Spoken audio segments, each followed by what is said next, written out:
All right, let's now build the very simple footer of our page. And so in this section, you're actually not going to learn any new stuff, but you will apply all the concepts that we already learned to a new situation. And so that's also helpful to practice. So what we will do is just basically this very simple footer navigation here, and then this text down here. So something very simple. So this is where our footer is. And so let's use a nav element. And I'm also actually going to call it nav. So nav for navigation. Then in there, as always, we have a bunch of li elements. Nav item. And then in there, we have a couple of links. So a dot nav link pointing to nowhere. And then the text in the first one is find your dream home.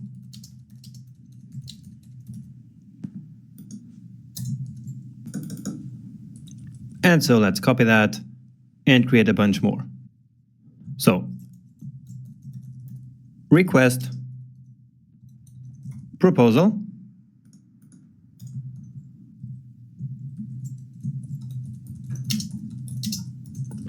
Download the home planner. So this is just a couple of link items that don't really matter.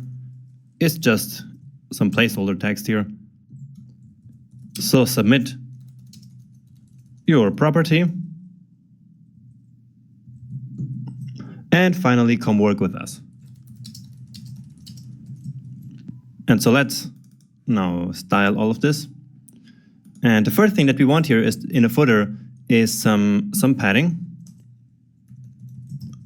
Okay, so that we can actually see what's going on here. And then our navigation. Okay, and actually this should be not a nav element, but an UL. Okay, so if we have an li element, that one should always be inside a UL element. Okay, so now that we have the UL, we can then say that we want list style none. And so let's just take a look at that now. And here we go. Now, how do we put these items here side by side? We can use Flexbox and we can use Grid. Well, in this case, we have a one-dimensional layout, and so Flexbox would seem like the best choice. But actually, I will use CSS Grid. And that's because I find it easier to work with grids when we want some space between the elements, right? So with Flexbox, we would have to use margin right, and then on the last element, we would have to say that we want no margin at all, okay? And with CSS Grid, it's just more natural. We just have to define a grid gap, and it just happens like between the elements. And so until there's something like that in Flexbox, I find it easier to work in these situations with CSS Grid. So let's define now a simple grid, and it's simply going to be 6 columns, right? And it's actually not actually here, but here in the nav, of course. So display, grid, and the template columns should be. And now let's think about this. So once more, we want this to be automatically responsive without writing the media queries, right? And so instead of just writing 6.1fr, which would get the job done, we can make it better. And so instead, we use our old trick where we use autofit here as the number of columns. And so that one will automatically figure out how many tracks there should be. And the size should always stay behind, let's say for now, 20 rem and 1 fr. And so as soon as one of these tracks gets narrower than 20 rem, one of the column tracks will disappear, right? So that's what we've always been doing. So let's now actually style these links so that we can then take a look at if that actually works, okay? So let's style a link. And of course the link state and the visited state. And that's not correct, of course. But that's it. So that's the way we've been always doing it. Select the link and the visited state here at the same time. So font size 1.4 rem. The color should be white.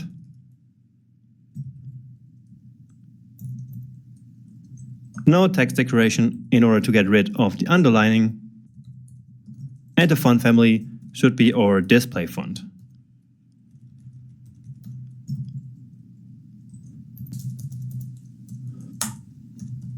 I also want the text in uppercase and the text to be aligned at the center.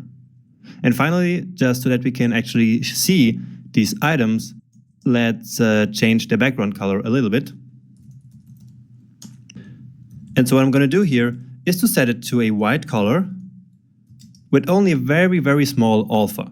Okay, and so it's basically going to be transparent, meaning that it will be a slightly lighter blue, right? So let's just take a look at that now.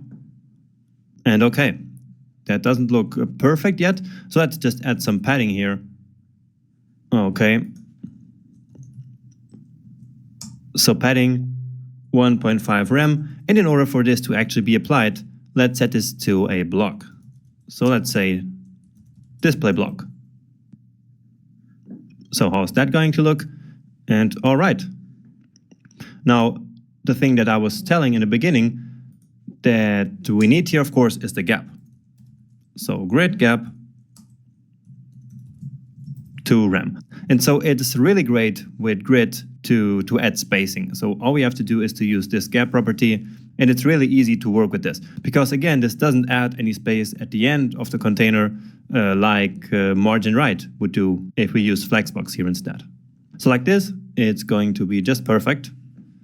And all right, so we have this nice spacing here going on now on all of them except the last one. And so let's now take a look what happens when we actually decrease the viewport. And oh, you already see that it starts a new column here. Okay, and that's very soon. Oops. So let's actually change that minimum limit here to something a bit smaller. Okay, so it hit these 20 rem pretty soon and went from 6 columns to 5 columns. But if we change that to something smaller, of course, then that limit happens a bit later. And so let's take a look at that. And yeah, so it's happening now. And that's perfectly fine like this. So 3 by 2, and now at some point it will become 3 by 2, yeah, and then just like this in the end. So that's perfect. Okay, now we of course want these to be like aligned in the vertical direction, and that's very easy to do. By now you're already familiar with this. So align items center. So aligning all of the grid items inside their grid cells along the column axis, so vertically. And here we go. And of course, as we start decreasing, then these here change and automatically align as well. Right? So that part is actually done. Let's just add like some nice hover animation here. So transition all 0.2 seconds. And then let's add this background color here only when we hover.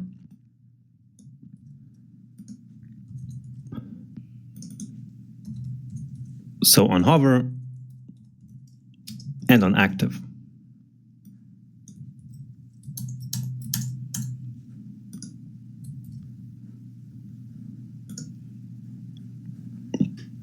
All right, great. I think I also had this effect where I moved it up a little bit. So just a small translate. So again, nothing new here for you. Just to make it a little bit nicer, right? Okay, and now all there's left to do is like the small copyright text here. And so, yeah, let's put that there as well. Here, right after this UL element. So a paragraph with copyright. And so let me write some text here again. So copyright 2017 by Jonas Schmedtmann, and that's me, of course. So again, please feel free to use this project for your own purposes. Okay? Now, this does not apply if you plan to produce your own video course or tutorials based on this project. Okay, I'm saying that because unfortunately I actually had people trying to do that. So some people, they take my project and then they do their own video courses with that. And that's not allowed, okay? And so, yeah, just adding that here to make that crystal clear. So let's get this copyright class.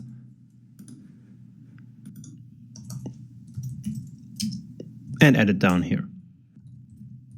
So a font size 1.4 rem. And the color that we want here is, let's see, it's this one. So color light 2. Let's add some margin from the top of 6 rem. And text align center. Let's just take a look at that. And all right, that looks quite good already. Now let's actually just make this a bit shorter maybe. So with, let's say 70%.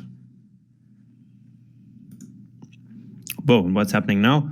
Okay, I see that now it's of course not centered here inside this parent element. So we can use the trick where we make the left and the right margin set to auto. So margin right, auto, and margin left, auto, and that is going to fix that. All right, and that's it. So that's a very small footer here. And so we practice some more with CSS Grid, with making this responsive here. So basically without writing the media query, having it adapt to the screen size.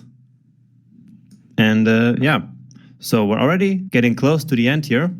In the next video, we're just going to finish here the sidebar, and there's actually not a lot to do. It's just adding a small button here, which is actually not doing anything at all. Okay, and then after that, we have just this header and this realtors part here. Okay, so we're getting close to the end, and next up, we have this sidebar here. Let's just take 3 minutes to quickly finish the sidebar of our page. And so once more, you will just apply some of the concepts that you have learned before in the course.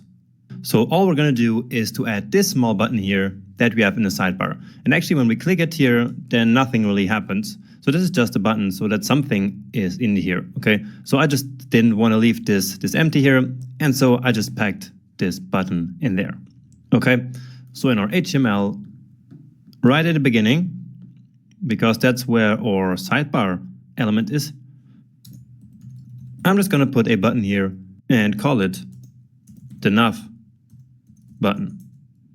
Okay, and no content in there. And then here in the sidebar file, let's quickly style this. So since it's a button, we have to get rid of the border radius and of the border itself. So no border and no border radius. Okay. And so how are we going to do that? Well, once again, we're just going to create like a very small white rectangle here. And then with a before and an after pseudo element, we're going to create the other one. Okay.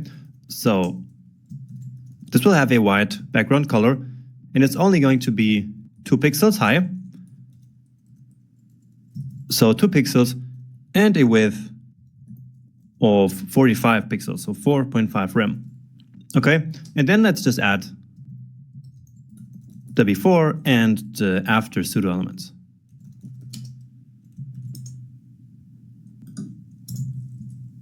So just like this nav button itself, it will have these 3 properties. And in order to make them actually visible, we need to give them the content property. So content, and set it to empty, and I'm also going to display them as a block. Okay, and now finally we have to move one of them up and one down. So the before is the one we're going to move up.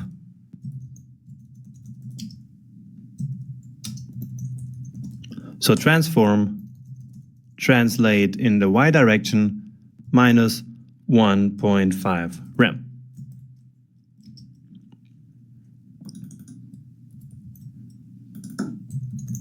And the one after, we're going to move it down. So plus 1.5 rem.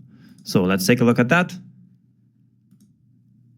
And well, that looks kind of weird and not really as expected. So let's take a look at what's happening here